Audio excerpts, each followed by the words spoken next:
ဒါလေးကတော့ဒီဗီဒီယိုကြည့်ပြီးတော့တလားအတွင်းပေါ့နော်တလားအတွင်းကိုဘာတွေကိုလက်ခံရရှိမလဲကံကောင်းခြင်းကောင်းတဲ့ဟာလေးတွေပါဖြစ်လာမလဲပေါ့နော်အဓိကကောင်းတဲ့ဟာလေးကိုပဲရွေးပြီးတော့ပြောပြီးမှဖြစ်ပါတယ်ရွေးပြီးတော့ဆို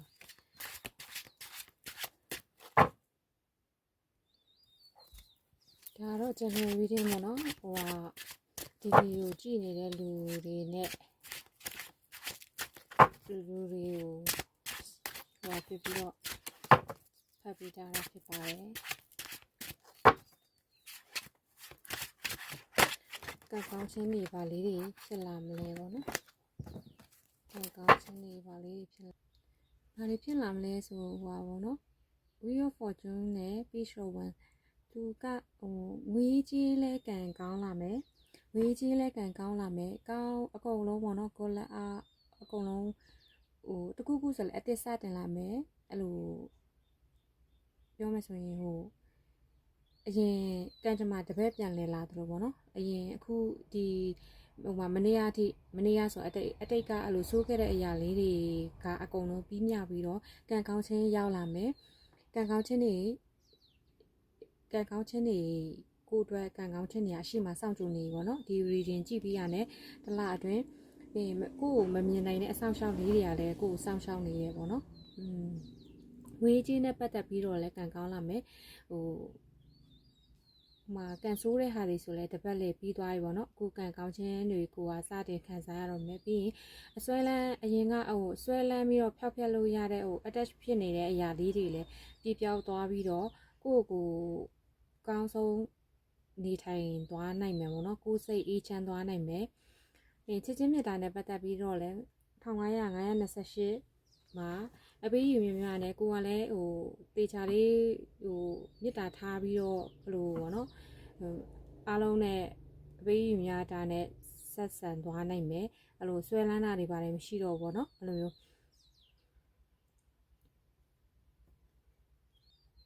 ငွေကြီးကံတော့ကောင်းလာမှာတော့အသေးချာပဲပေါ့နော်ငွေကြီးကံတော့ကောင်းလာမယ်နောက်အရင်ကကိုပါပေါ့နော်ဆွဲလန်းနေတဲ့ဟာတွက်စစ်ဖြစ်စေတဲ့အရာလေးတွေဆိုရင်အဲ့ဒါကိုကလွတ်ချသွားနိုင်မယ်ပေါ့နော်အဲ့လိုကိုစိတ်အပြောင်းလဲဖြစ်သွားမယ်ပေါ့နော်အေးချမ်းနဲ့ဖြစ်သွားမယ်လူတိုင်းကိုလည်းကိုကမေတ္တာထားနိုင်လာမယ်ပေါ့နော်မေတ္တာစင်မေတ္တာမယ်မေတ္တာထားနိုင်လာမယ်လူတွေပေါ်ကိုကရိုးသားနဲ့ဆက်ဆံဖြစ်လိုက်မယ်တခါတလေတော့အတိတ်ကအရာလေးတွေကိုကလွမ်းစောသတိရစရာလေးတွေတော့ရှိလာမှာပေါ့နော်အဓိကတော့ချစ်ချင်းမြတ်တာနဲ့ပတ်သက်လာရင်ဆိုကိုကတေချာလေးကိုအပေးတေချာလေးကိုကိုရဲ့စိတ်အေးချမ်းပြီးတော့မြတ်တာစနဲ့ချစ်နိုင်လာမယ်ပေါ့နော်အရင်လိုဆွဲလန်းတဲ့ဟာတွေမရှိတော့ဘူးကိုအတွက်ကောင်းခြင်းစိတ်အေးချမ်းမယ်ကိုအတွက်ကောင်းခြင်းစိတ်လေးကိုကထားတတ်လာမယ်ပေါ့နော်အလုတ်ကိန်းနဲ့ပတ်သက်ပြီးတော့လဲပူပေါင်းလုတ်ကိန်းဆောင်ရွက်ဖြစ်မယ်ဒါမဲ့ရေတိုပေါ့နော်ရေရှည်တော့တိတ်မမြင်ဘူးပေါ့နော်ရေတိုအတွက်တခုခုဆိုတော့ပူပေါင်းပြီးတော့လှုပ်ဆောင်ဖြစ်လိုက်မယ်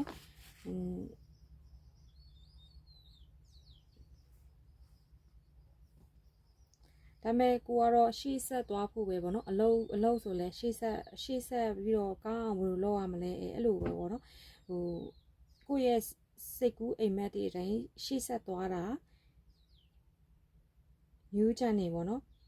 အရှိကောင်းတဲ့အရာလေးကိုပဲကိုကလှုပ်ဖြစ်လာမယ်ပေါ့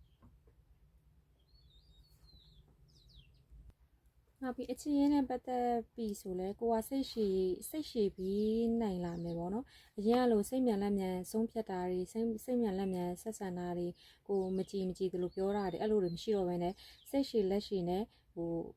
တယောက်နဲ့တယောက်တေချာလေးထိုင်းညှိပြီးတော့အဲ့လိုရှေ့ဆက်သွားဖြစ်လိုက်မယ်ပေါ့နော်ကိုဆက်ဆံရတဲ့သူကလည်းကိုပေါ့အဲ့လိုဆက်ဆံလာလိုက်မယ်အရင်လိုတယောက်နဲ့တယောက်နဲ့ကတောက်ကဆဖြစ်တာတွေမရှိတော့ဘဲနဲ့အပေးယူများနဲ့ဆက်ပြီးသွားဖြစ်လိုက်မယ်ခံစားချက်တွေလည်းထပ်တူကျလာလိုက်မယ်ပေါ့ဒါပေမဲ့နည်းနည်းတော့ ဒီမှာတော့အဓိကမြင်တာတော့ငွေကြေးအလောက်ကိန်းနဲ့စိတ်အေးချမ်းငွေကြေးဆိုလဲပိုကောင်းလာမယ်ပိုအဆင်ပြေလာမယ်အလောက်ကိန်းဆိုလဲအဆင်ပြေလာမယ်ခံစားချက်နဲ့ပတ်သက်ပြီးတော့လဲခံစားချက်နဲ့ပတ်သက်ပြီးချက်ချင်းမြတ်တာနဲ့ပတ်သက်ပြီးတော့ဆိုလဲကိုကအရင်တော့ဆွဲလန်းတအားကြီးတာတွေမရှိတော့ဘဲနဲ့ဟိုလူတွေကိုချစ်တက်လာမယ်ပေါ့နော်အပေးယူများ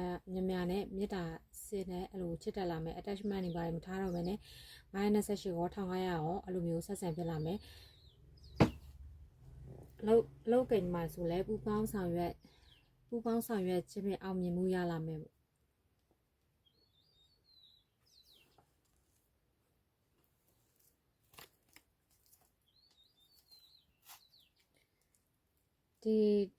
နောက်ဒီဗီဒီယိုကြည့်ပြီးနောက်တစ်ပတ်အတွင်းကတော့ပျော်ရွှင်စရာလေးတွေနဲ့ပဲကြုံတွေ့ရမှာပါပျော်ရွှင်စရာလေးတွေနဲ့ family life မိသားစုတွေနဲ့ပတ်သက်ပြီးတော့လဲပျော်ရွှင်စရာသတင်းကောင်းလေးတွေအဲ့လိုလေးတွေကြုံတွေ့ရလိမ့်မယ်ကံကြမ္မာတစ်ပတ်ပြန်လဲလာလိမ့်မယ်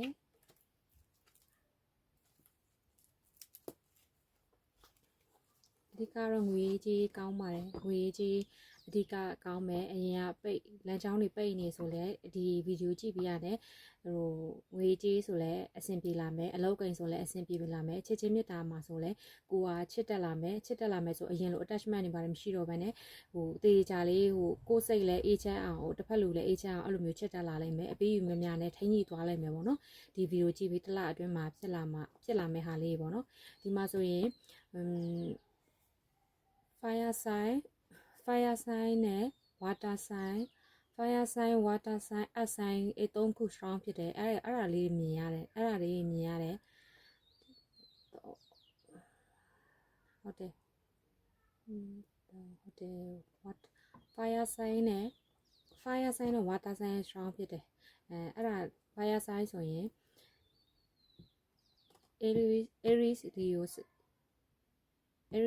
Aries Leo နဲ့ Sagittarius မသိ Sagittarius ဟုတ်တယ်water sign ဆိုရင် Cancer Pisces Scorpio 3ခုပေါ့နော်အဲ့ရာသီခွင်တွေ strong ဖြစ်တယ်အဲ့ဒါဒီအဲ့ရာသီခွင်တွေဆိုရင်ပို့ပြီးတော့ဒီ reading နဲ့ကိတ်ညီမှာပေါ့နော်အလောက်ကန်လေးတွေလည်းအဆင်ပြေလာမယ်သူများကိုလည်းပြီးကန်းလာနိုင်မယ်ပေါ့တရားမျှတနဲ့ဘေးအရာညာတရားမျှတစွာနဲ့ဆုံးဖြတ်နိုင်လိုက်မယ်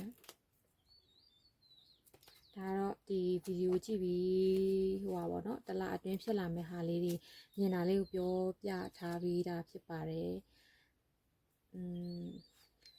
energy ကရင်လဲယူပေါ့နော်မကက်ဘူးဆိုလဲ entertainment ဖြစ်ပဲကြည့်ပြီးပါဗီဒီယိုလေးကိုအဆုံးထိကြည့်ပြီးတဲ့အတွက်လည်းကျေးဇူးတင်ပါတယ်နောက် reading များမှာပြန်ဆုံတွေ့ပါအောင်မယ်ရှင်အားလုံးကိုကျေးဇူးတင်ပါတယ်ရှင်